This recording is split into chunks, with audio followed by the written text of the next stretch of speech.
ทักทายสบายดีทุกคนมาพบมาเจอกับซอง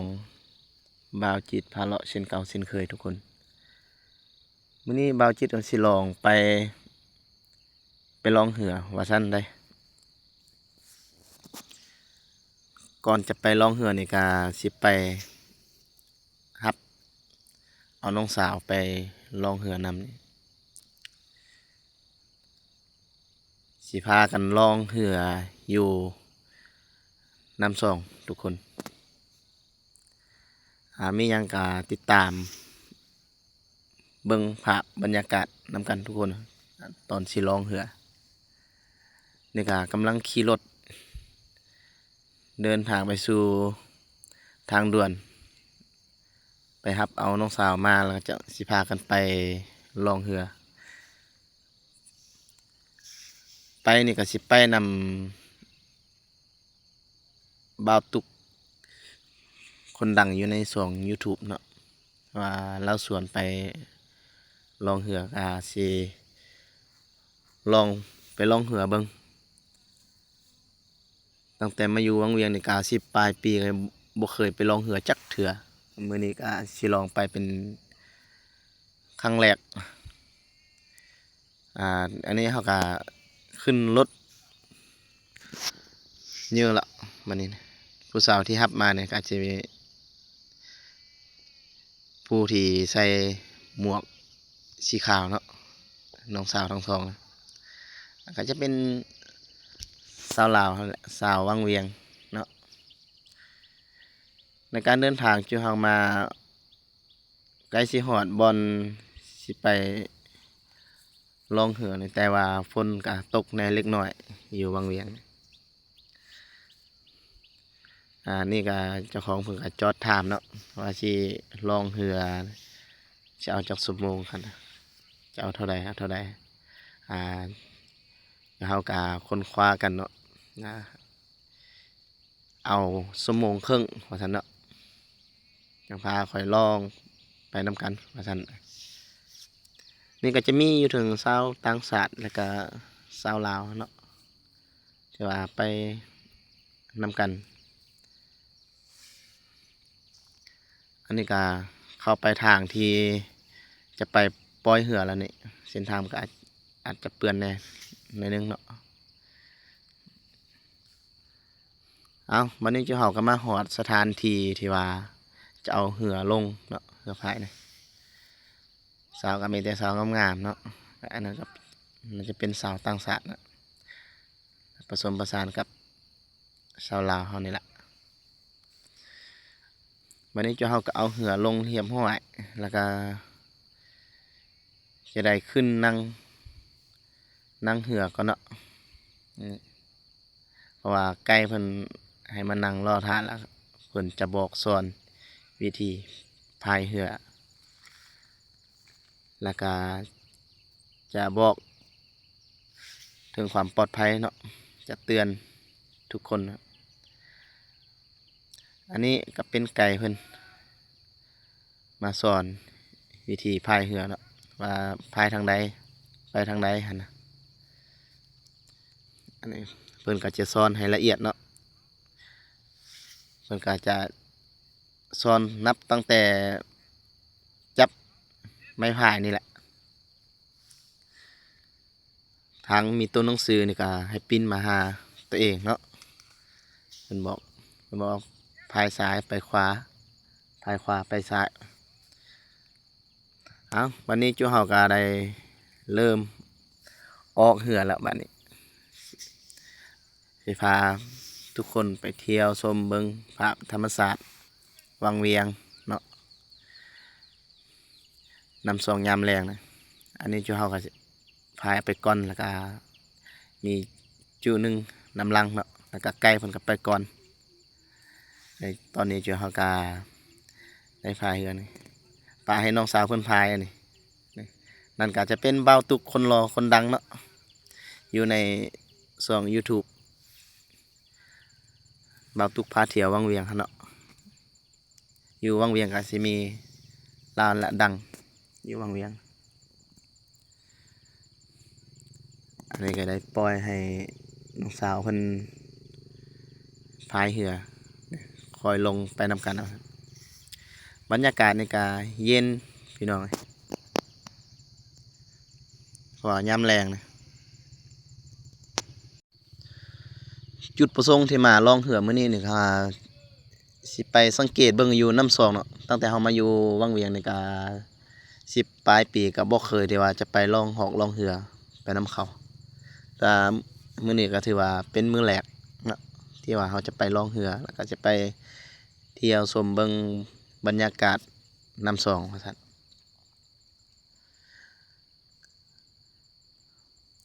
สิพากันขี่ไปผ่านอันนี้ก็สิเป็นห้านอาหารหรือว่าตู้แคมน้ำซองเนาะอันนี้ก็จะเป็นอยู่ทำลมอันนี้ครับก็จะมีการยอกใหญ่กันเล็กน้อยนะบ่าวสาวเนาะสาวก็ยอกบ่าวตุกคนดังแล้วเจ้าเฮาก็พร้อมกันคอยพายไปแล้วก็คอยชมวิวไปพร้อมถือว่านักท่องเที่ยวนี่ยังหลายแบบว่ายังหลายอยู่เลย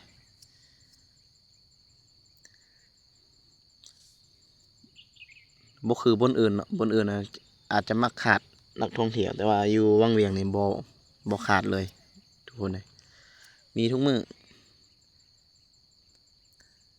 อันนี้ก็สิเป็นกระเจ้ามานั่งกินข้าวซุ่มเนาะหรือว่ามานั่งลิ้นน้ำก็ถือว่าหลายเลยทุกคนเลยอันนี้ก็จะเป็นภาพบรรยากาศทางฝากทำลมอันนี้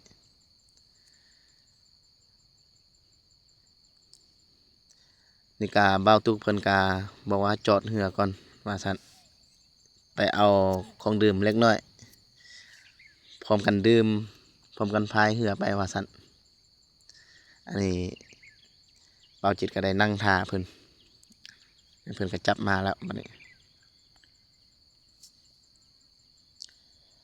เครื่องดื่มเฮาจักแม่นหยังก็บ่ฮู้เนาะท่าเบิ่งกันว่าเพิ่นเอาหยังมาตอนนี้โอ้เบียร์ลาวทุกคนเบียร์ลาวขอบใจบ่าวเพิ่นอืมมาหน่อยนี่ก็ยังอยากไปลองเหือนำอีก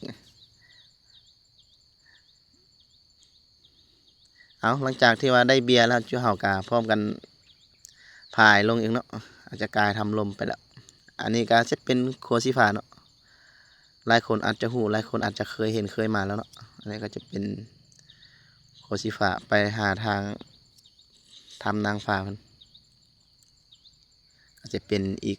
จุดหนึ่งบนท่องเที่ยวอยู่ในเขตวังเวียงเนาะ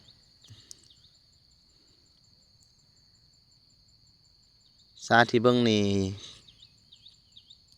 ฝากนั่นก็มีคนหลายอยู่เลยทุกคนเลยเพราะว่าเขาเจ้าก็มาลินมาม่วนเนาะอันนี้ก็จะเป็นมือวันผักวันพรเนี่ยเป็นมือวันอาทิตย์นี่ก็จะเป็นภาพบรรยากาศทางทำนางฟ้า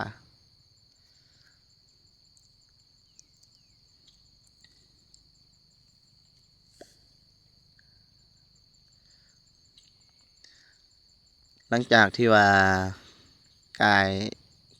ทำนางฟ้าลงไปแล้วเนาะเจ้าเขาก็สิพายไปหาจุดที่ว่าขึ้นเหือเนาะวันที่จะเอาเหือขึ้นอาจจะมีหอดปลามอเตอร์เนาะเจ้าจะขี่ปลามอเตอร์แต่ก่อนกาผู้หนึ่ง7-8 แสนเนาะเป็นเงินกีบเขาเนี่ยแต่ว่าเดี๋ยวนี้ก็บ่ฮู้ถ้าว่าถามบ่าวตุว่าผู้หนึ่งนี่1,500,000เนาะขึ้นอ๋อแพงนะครับว่าแพงเนาะทุกคนเนาะนี่ก็เป็นสาวมีเนาะซื้อขึ้นซื้อสาวมีนั่นก็ไปนำกันเนาะ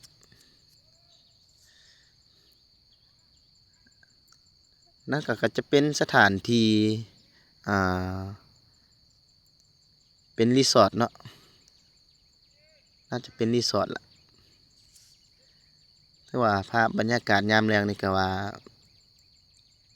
คักทุกคนน้ำก็เย็นแหน่คอยพายเหือคอยล่มกันไป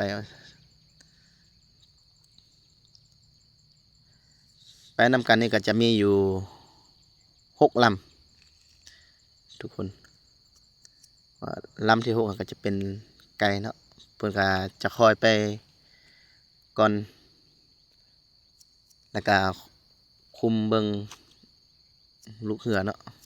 ว่าบอนใดเป็นตาไปบอนใดบ่เป็นตาไปเพิ่นก็จะบอกจะสอนเพิ่นก็จะบอนใดที่ว่าเหือมักความฮอดบอนหันเพิ่นก็จะลองบอกเฮาเนาะว่าบอนนี้บ่เป็นไปแล้วเพิ่นก็สิท่าจับเหือพวกเฮาเนาะเพราะจุเฮาก็มาครั้งแรกนะ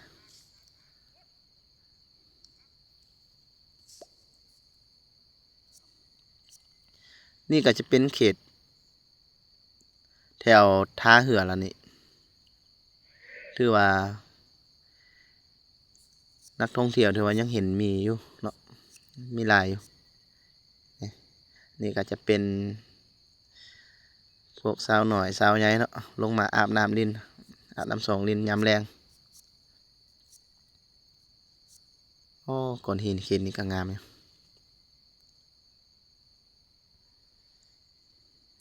คุณแต่ละตูบถือว่าบ่ขาดเลยแขกเขาไปลินไปกินข้าวเนาะถือว่าอยู่วังเวียงนี่ถือว่าเรียกว่า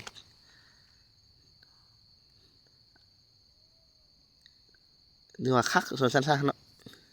ส่วนหลายเขามาเที่ยวแต่เขตวังเวียงนี่นักท่องเที่ยว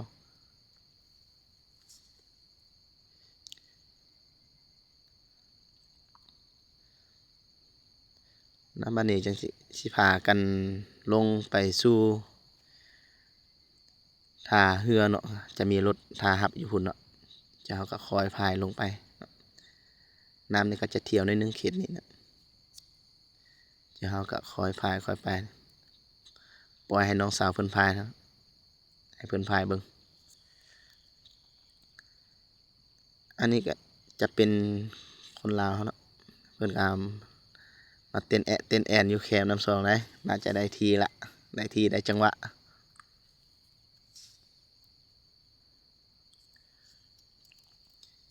โอ้สาวฝรั่งนะขี่มักเบง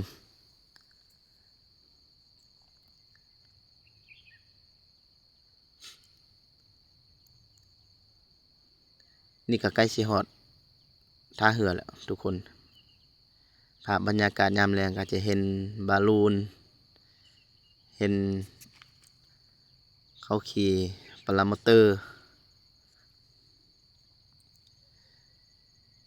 อันนี้จูเฮาก็เกมสิฮอดจุดหมายละ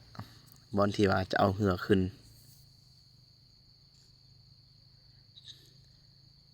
ในการไปครั้งนี้ถือว่าคุ้มค่าทุกคนมานี่ก็สิประมาณชั่วโมงครึ่งนี่ละแคมเขตท่าเรือนี่อันนี้ก็ยามแรงเนาะเกมจะมืดละแต่ละตูบไต่ดอกไฟไปละโอ้วิวธรรมศาสตร์วังเวียงนี่ก็คักเนาะทุกคนเลยบางคนก็จะเคยมาแล้วเนาะมาเที่ยวมาลองเรืออันนี้เขาจะเป็นครั้งแรกในชีวิตเลยที่ว่ามาลองเรือนี่ทุกเต็มหายะเลยนักท่องเที่ยวนะก็ถือว่าหลายสมควรทุกคนเลยก็จะมีผู้บ่าวผู้สาวเนาะลงมาเล่นน้ำยามแรงไปตามบรรยากาศยามแรงนี่แหละน้องสาวเพิ่นก็เมื่อยพายแล้วเด้เพิ่นก็นั่งให้เฮาพายแล้วได้บัดนี้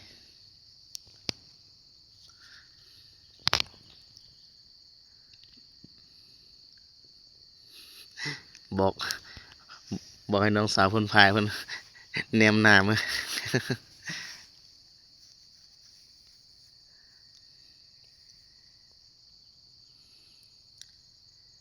ตูบแคมน้ำนี่ถือว่าคนนี่ถือว่าติก็ว่าเต็มเลย แต่ละตูบหั่นน่ะยามแล้งนี่ส่วนหลายเขาเจ้าจะมาลิ้นยามแล้งเนาะทุกคนเพราะว่ามันเป็นบรรยากาศที่ว่าเย็นแหน่เนาะตอนสวยจะบ่ค่อยมีเนาะเพราะมันร้อน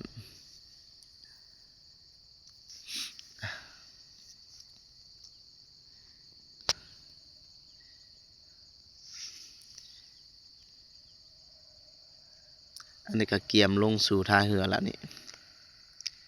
สาวฝรั่งขี่มักเบงส่วนหลายนี่สาวฝรั่งนี่จะบ่เห็นกระเจ้าล่องเรือเนาะทุกคนเลย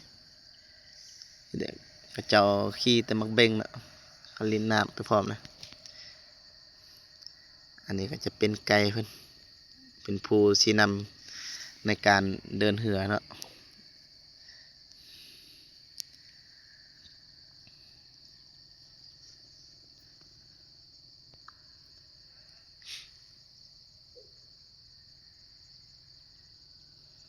บรรยากาศท่าเรือทุกคน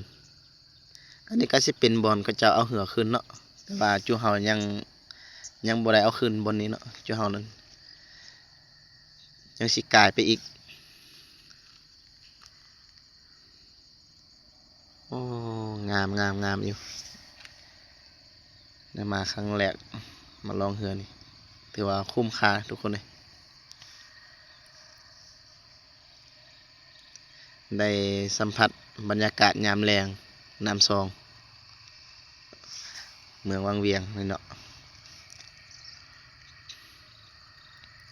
เอาตอนนี้จูเฮาก็ลงไปก็หอดท่าเรือแล้วเนาะ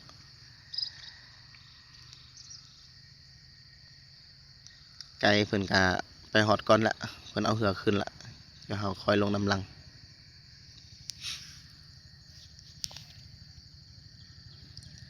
ทิวทัศน์ธรรมศาสตร์ยามแลงงามหลายทุกคน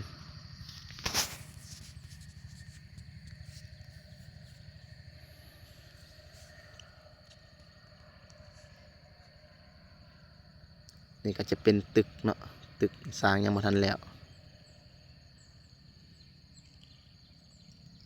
เอาวันนี้ก็มาหอดบอนเอาเหือขึ้นแล้ว